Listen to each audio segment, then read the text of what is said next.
Durante o churrasco no quintal, minha avó disse em voz alta: seu financiamento do carro já está totalmente quitado.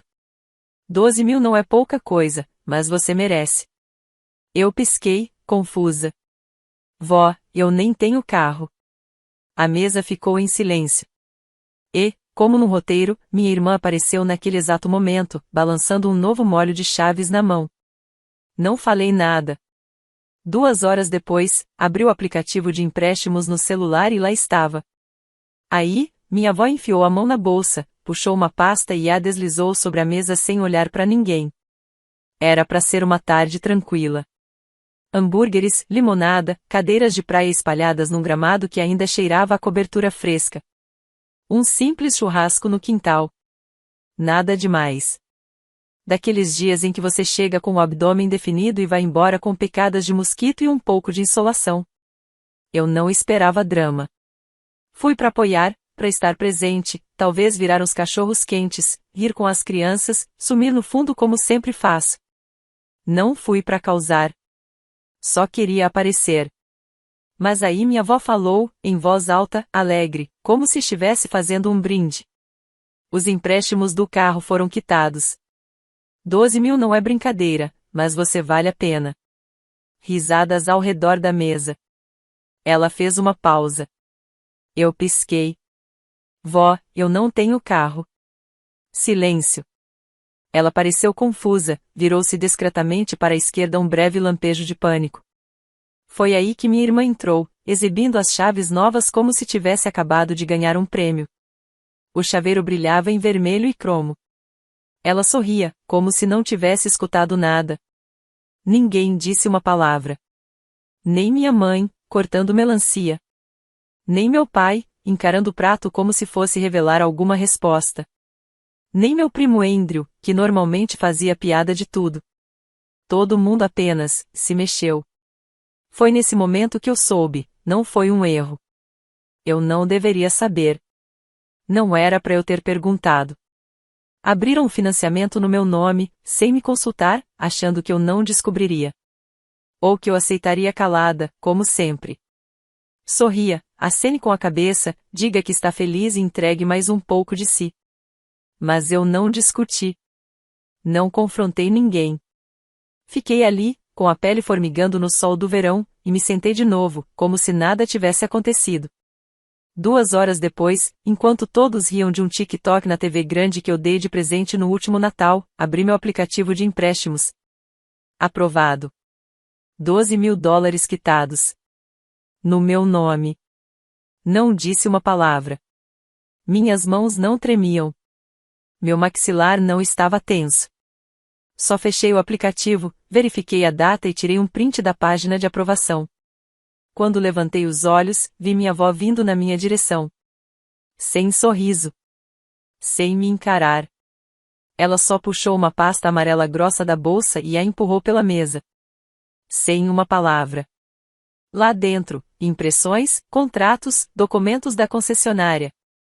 Todos assinados por mim. Mas eu nunca assinei nada.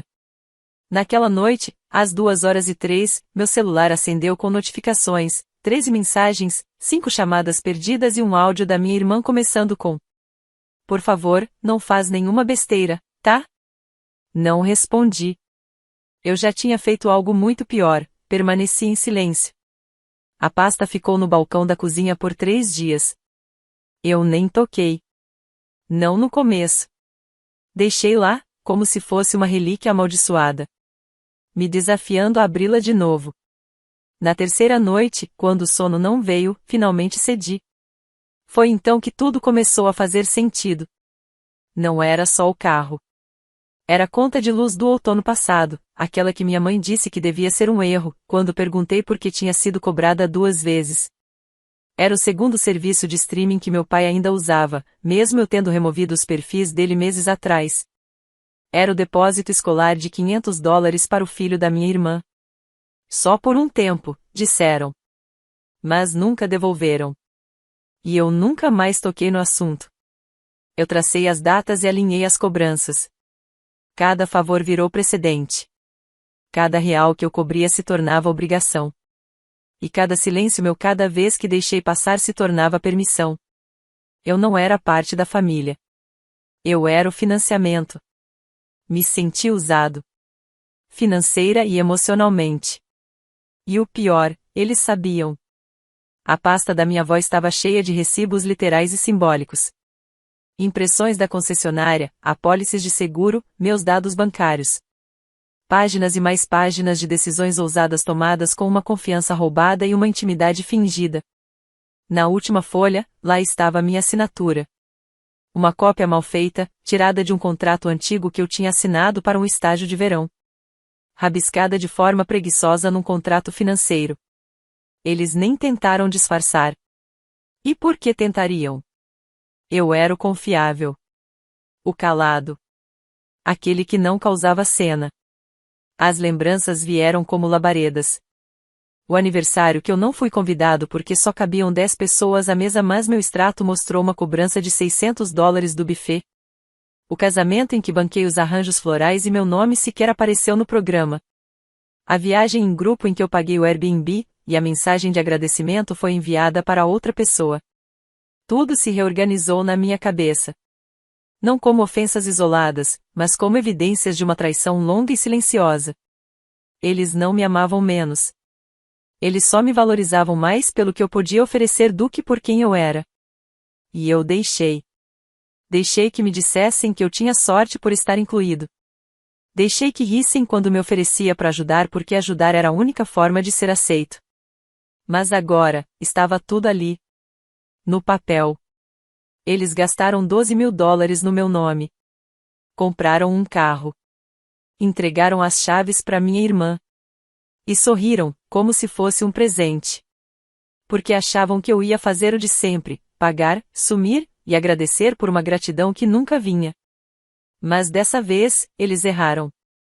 Dessa vez, eu pisquei e enxerguei tudo. Naquela noite, entrei em todas as minhas contas. Mudei todas as senhas. Congelei débitos automáticos. Chequei meu relatório de crédito. E liguei para a concessionária. Oi, eu disse. Acho que compraram um carro no meu nome sem minha autorização. O homem do outro lado ficou em silêncio. Depois perguntou. Seu nome é Kevin? Sim. Ele soltou um suspiro. Imaginei que você fosse ligar. A voz dele tinha aquele tom calmo e treinado do atendimento ao cliente, mas dava para perceber que ele sabia. Não os detalhes ainda não, mas o tipo de bagunça disfarçada sob o nome de família. Tecnicamente, você é o proprietário registrado, ele disse. Não respondi de imediato. Só fiquei olhando para a pasta que minha avó deslizou sobre a mesa como se fosse um veredito judicial. Eu não dormi. Minhas mãos não tremiam. Meu maxilar não travou. Mas por dentro, tudo em mim estava afiado como uma lâmina. Eu não queria desculpas. Eu queria poder. E estava cansado de ficar quieto. Você vai recolher o carro hoje à noite, eu disse. Sim, senhor. Vou iniciar o protocolo de retomada agora mesmo. Desliguei. E abri meu notebook. Pelas 7 horas seguintes, me tornei o que eles mais temiam, o calado que resolveu falar. Fase 1. Recuperar os limites. As contas foram as primeiras. Netflix? Acabou. Todos os perfis apagados até o da vovó, com seu programa favorito salvo. Spotify Premium? Reduzido ao plano gratuito. 5 pessoas descobrindo o som dos anúncios pela primeira vez. Amazon Prime? Cancelado. Chega de entrega grátis para presentes de aniversário que nunca vieram para mim. Redefini o gerenciador de senhas. Todos os logins compartilhados?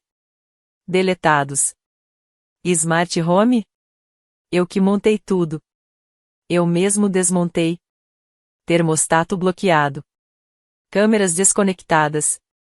Wi-Fi removido do console empresarial. Fim da linha. O armazenamento em nuvem foi cancelado. Fotos de backup, documentos e arquivos compartilhados desapareceram no vazio que eles achavam ser eterno. Em poucas horas, meu celular começou a acender. Minha mãe, ei, tem algo errado com o Wi-Fi. Meu pai, o termostato foi reiniciado? Minha irmã, por que o aplicativo da câmera tá dizendo dispositivo não autorizado? Não respondi. Eu estava só começando. Fase 2, extração financeira. A hipoteca. Eu tinha coassinado. É temporário, eles disseram. Só até as coisas se estabilizarem. As coisas nunca estabilizaram. Por que estabilizariam, se eu era o amortecedor? Entrei no portal do credor e iniciei o processo de remoção do meu nome. Isso acionou uma revisão automática. O banco me ligou em menos de 1 hora. Estou preocupado que eles não consigam aprovação sem você, disse o representante. Ótimo, respondi. Ele não debateu. 2 dias depois, o banco mandou por e-mail uma estimativa atualizada do empréstimo. O novo valor mensal quase dobrava sem mim. Era isso ou refinanciar, ou perder a casa. Eu não contei a eles. Deixei que descobrissem no café da manhã, abrindo o e-mail. Deixei que tentassem me ligar quando o colchão parasse de amortecer. Fase 3, auditoria de ativos. Fui mais fundo. Revisei contratos, registros, contas. Encontrei o antigo aluguel do depósito que paguei onde guardam metade das relíquias de família. Encontrei o seguro comercial do home office deles em meu nome. Achei a conta de hospedagem do site de fotos da família, usado em todos os feriados. Deletei. Abri o registro de domínio do pequeno negócio de contabilidade do meu pai. Adivinha quem pagou a renovação dos últimos 6 anos? Transferi o domínio para um registrador privado e bloqueei o acesso. Depois, liguei para o fornecedor do software de contabilidade e cancelei a licença. Sem acesso aos registros fiscais. Sem renovação automática. Eu não estava roubando nada. Estava apenas recuperando o que era meu. Fase 4, desligamento de sistema. Quando fundei minha empresa, uma full stack de TI com soluções de infraestrutura, dei a eles acesso às mesmas ferramentas que ofereço a clientes corporativos. Firewall. Otimização de rede. Backup criptografado. Eles achavam que eu só estava ajudando. Nunca leram os termos. Entrei no Backing e reclassifiquei as contas tanto da empresa dos meus pais quanto da clínica do meu tio de acesso familiar gratuito para encerradas. O sistema sinalizou desativação total. Deixei uma nota nos painéis administrativos deles. Esta infraestrutura foi fornecida gratuitamente desde 2016. Com efeito imediato, todos os serviços estão revogados. Sem emoção. Sem aviso. Só separação digital. Às 18h12, meu tio deixou uma mensagem de voz metade confuso, metade em pânico. A gente não consegue acessar. Os arquivos sumiram. Fomos hackeados. Me liga agora. Não liguei. Às 6h45 da manhã seguinte, uma mensagem do meu pai. Você foi longe demais. Isso não é só sobre o carro. Não, realmente. Nunca foi. Fase 5, exposição estratégica. Eu ainda tinha tudo. As capturas de tela. Os formulários da concessionária com minha assinatura forjada. A aprovação do empréstimo. A pasta da vovó. Compilei tudo em um único PDF com data, hora, organização impecável. Enviei para 3 pessoas. O contador da família. Um investigador de fraudes, conhecido meu de um cliente antigo. Meu advogado. Às 21h em ponto, o plano estava em ação. O carro foi recuperado. A fraude, denunciada. Meus vínculos financeiros, cortados. A infraestrutura deles, desligada. E o mais impactante de tudo, o silêncio. Não gritei. Não postei. Não liguei para ninguém. Porque dessa vez, o silêncio não era fuga. Era retaliação. Foi um veredito. À meia-noite, meu celular já marcava 112 chamadas perdidas. 13 da minha irmã. 21 do meu pai. 2 mensagens de voz da minha avó, uma chorando, a outra furiosa. Mas eu não ouvi nenhuma. Eu já sabia o que viriam dizer. Você está destruindo essa família. Mas não, Quem destruiu tudo foram eles. Eu apenas parei de colar os cacos. Eles não ligaram para pedir desculpas. Nunca ligam. Ligaram para controlar, manipular, me lembrar de que eu ainda era um deles. Mesmo depois de tudo que fizeram. Na noite em que o carro foi retomado, meu celular parecia uma bomba piscando no bolso. Mensagens pipocando como se eu tivesse acendido um pavio no grupo de uma família que nunca pedi para participar. Minha irmã foi a primeira. Disseram que o carro sumiu. O que você fez? Depois minha mãe. Por favor, liga. A gente não entende por que você tá fazendo isso. Meu pai, por fim. Isso é infantil. Você tá se envergonhando. Não respondi. Eles não estavam confusos. Eles só não aguentavam a consequência. Às 2h36 da manhã, outra ligação. Minha irmã, chorando outra vez. Disseram que pode dar processo. Eu não sabia que eles tinham feito isso. Achei que você ia resolver? Desliguei sem dizer uma palavra. Esse era o ponto. Eles nunca acreditaram que minhas ações tinham peso. Nunca acharam que teriam consequências. Achavam que podiam mentir, falsificar, roubar e que eu remendaria tudo como sempre. Não dessa vez. Na manhã seguinte, o desespero virou algo mais sombrio. Minha tia postou no Facebook. É de partir o coração quando a família se volta contra você. Mas a verdade sempre aparece. Temos recibos. Recibos. Foi isso que chamaram os documentos mesmo sem minha assinatura. Contas falsas. Dívidas em meu nome. Eu não respondi. Deixei o silêncio dizer o que palavras nunca conseguiriam. Mas então começaram os ataques. Você sempre quis atenção. Agora conseguiu. Destruiu a vida da sua irmã por causa de um mal-entendido. A gente cuidou de você quando ninguém mais quis. Isso não é justiça, é crueldade. Você acha que isso te fortalece? Te deixa sozinho. Eles tentaram de tudo. Culpa. Vergonha.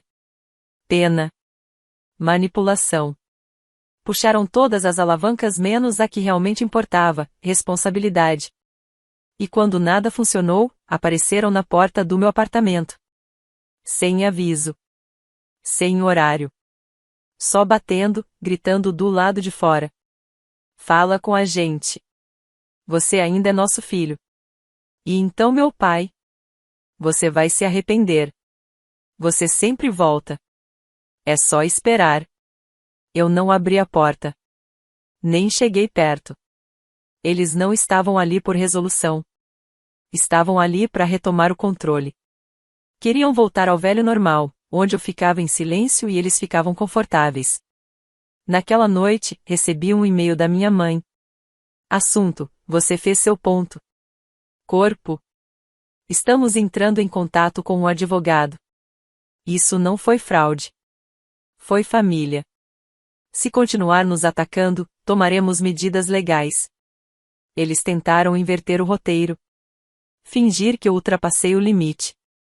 Que registrar um boletim de ocorrência sobre o que eles realmente fizeram me tornava o vilão. Eu não respondi. Fiz pior, fiquei em silêncio. Deixei que sentissem o vácuo.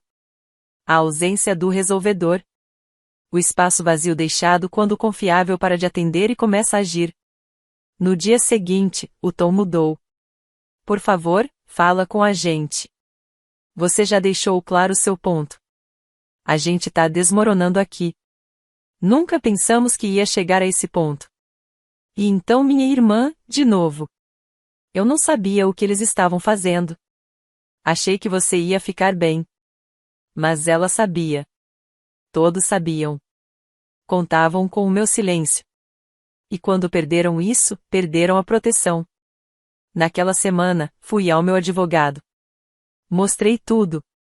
Formulários da concessionária com assinatura falsificada. Documentos da fraude. Registros de chamadas. Capturas de tela. Ele me olhou.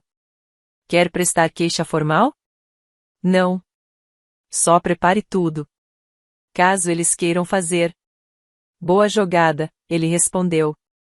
Eles não vão esperar por isso. E ele estava certo. Porque o que eles sempre esperaram era submissão.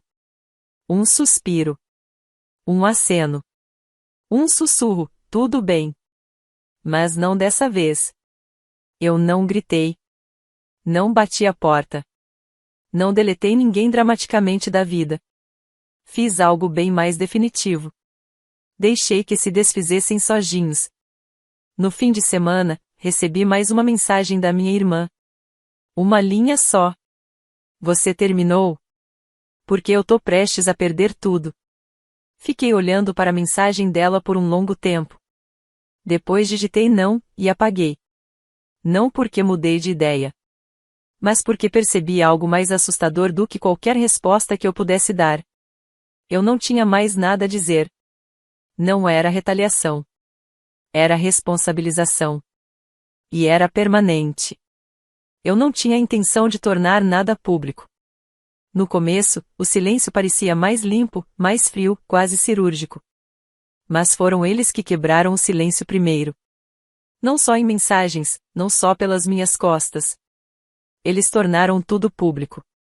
Minha irmã postou uma selfie no Instagram iluminação suave, rímel borrado com a legenda. É difícil quando quem você achou que estaria para sempre vir apenas uma lição. Gratidão pelos que ainda estão aqui. 200 curtidas em menos de uma hora. Corações nos comentários, amigos marcando amigos, demais voando, parentes compartilhando como se fosse uma revelação divina. E eu vi a narrativa se formar diante dos meus olhos. Eu era o instável. O dramático. O irmão amargo que perdeu a cabeça e destruiu tudo. O cara que mandou recolher um carro como se fosse brinquedo. O vilão que abandonou a irmãzinha, derrubou o Wi-Fi, cortou a Netflix e fez refém a própria família, tudo por um mal-entendido. Rolei pelos comentários. Você não merece isso. Algumas pessoas só querem controlar. Cortar gente tóxica é difícil, mas necessário. Ninguém sabia o que realmente tinha acontecido. Ninguém perguntou. E eu percebi, se eu não falasse, a história seria deles. Eles a reescreveriam. Do jeito deles. Como sempre. Então eu construí a verdade. Nada de desabafo. Nada de drama. Um arquivo, capturas de tela, contratos, registros de chamadas, o formulário da concessionária com minha assinatura forjada, os documentos da pasta da minha avó, conversas em grupo, e-mails do banco confirmando o uso fraudulento do meu nome. Tudo com data, hora e evidência. Verdade documentada. Escrevi o post. Não no Facebook.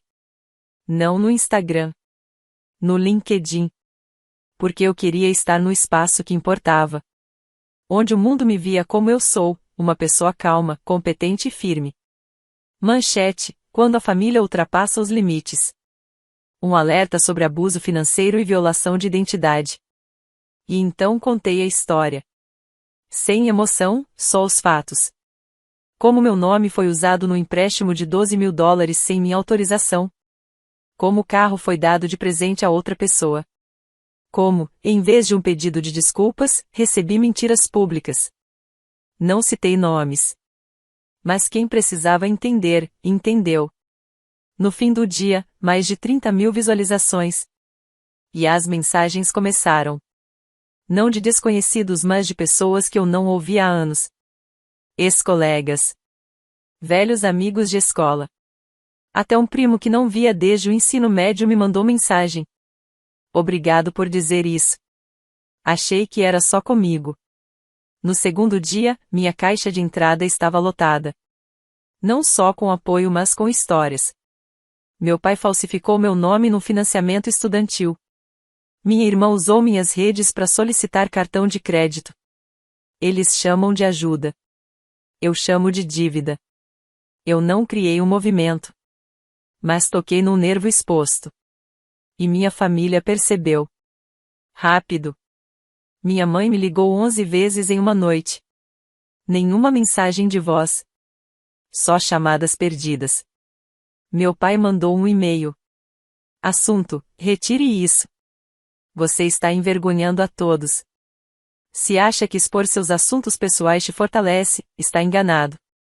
Retire a publicação ou haverá consequências. Ele assinou com o nome completo. Como um estranho. Eu não respondi. Apenas fixei o post. E enviei o PDF o mesmo com todos os recibos para o contador da família. Por precaução. Caso tentassem declarar o carro no imposto de renda.